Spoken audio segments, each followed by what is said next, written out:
तुम तलाक ले चुके हो और हमसे छुपा रहे हो। कैसे घटिया आदमी हो। रेहान साहब, आपका बेटा तलाक ले चुका है और मेरी बेटी को नौमान तुम्हें बेवकूफ बना रहा है। वो तलाक ले चुका है और तुमसे छुपा रहा है अब तक।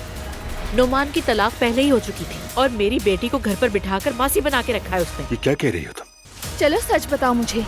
जिमल, बेटा मैं आ गई हूँ ना, सब ठीक हो जाएगा। तुम मेरी बेटी से दूर रहना, सब खत्म हो चुका है। ज़ैनब, तुम जाओ बाहर, मेरे इंतजार करो।